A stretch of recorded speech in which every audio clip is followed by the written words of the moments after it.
So அதை தவிர வந்து மணி ஹெஸ்ட் அப்படின்னு வந்து நம்ம சொல்லுவோம். இதெல்லாமே வந்து பார்த்தீங்கன்னா உங்களுக்கு ஒரு பணம் வந்து பட்டாசு வெடிச்சு பார்க்குற மாதிரி இருக்குங்க. ரொம்ப ரொம்ப நல்லா இருக்கும், குழந்தைங்களுக்கு ரொம்ப பிடிச்சது. ஸோ அது மட்டும் இல்லாமல் இந்த சைடு இருக்கக்கூடியதும் வந்து வேரியேஷன்ஸு. இங்கே வந்து மெயினாக பிராண்டட் வந்து ஹைலைட் பண்ணுறாங்க, ஆல் லீடிங் பிராண்டட்.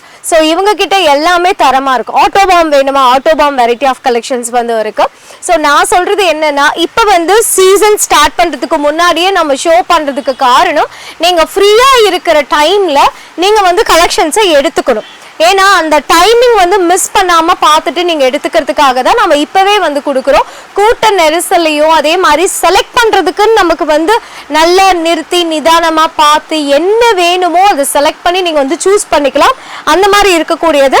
அண்ட் அது மட்டும் இல்லாம லைக் துப்பாக்கி எல்லாம் வேணும் அப்படின்னு நீங்க பாத்தீங்கன்னா, இதெல்லாம் வந்து டபுள் டைப்ல இருக்கக்கூடிய உங்களுக்கு வந்து துப்பாக்கி items, big sizes, small sizes, அந்த வெரைட்டிஸஸ் வந்து இருக்கு. இதெல்லாம் பார்த்தீங்கன்னா பிக் சைஸஸ்ல வரக்கூடியது. ஸோ கிட்ஸுக்கு வந்து இதெல்லாம் பிடிச்சமானதான ஒன்று. அதே மாதிரி பாம்பு மாத்திரை அப்படின்லாம் வந்து சொல்லுவோம். அந்த மாதிரி பாம்பு மாத்திரையில் இருக்கக்கூடிய அந்த வெரைட்டியும் இருக்கு. அண்ட் இது மாதிரி கிட்டு நாட் 7 மாதிரி நாட் 5 அப்படின்னு வந்திருக்கு. ஸோ இதுவுமே உங்களுக்கு வந்து ரீசனபிள் ப்ரைஸஸில் நீங்கள் வந்து தாராளமாக எடுத்துக்கலாம். அண்ட் இந்த சைட்ஸ்லாம் எடுத்துட்டிங்க அப்படின்னா இதுவும் அந்த காட்டன் டைப்ஸில் இருக்கக்கூடியது, பாம்பு மாத்திரைகள் நம்ம எப்படி வந்து பார்த்தோமோ அந்த மாதிரி வெரைட்டிஸில்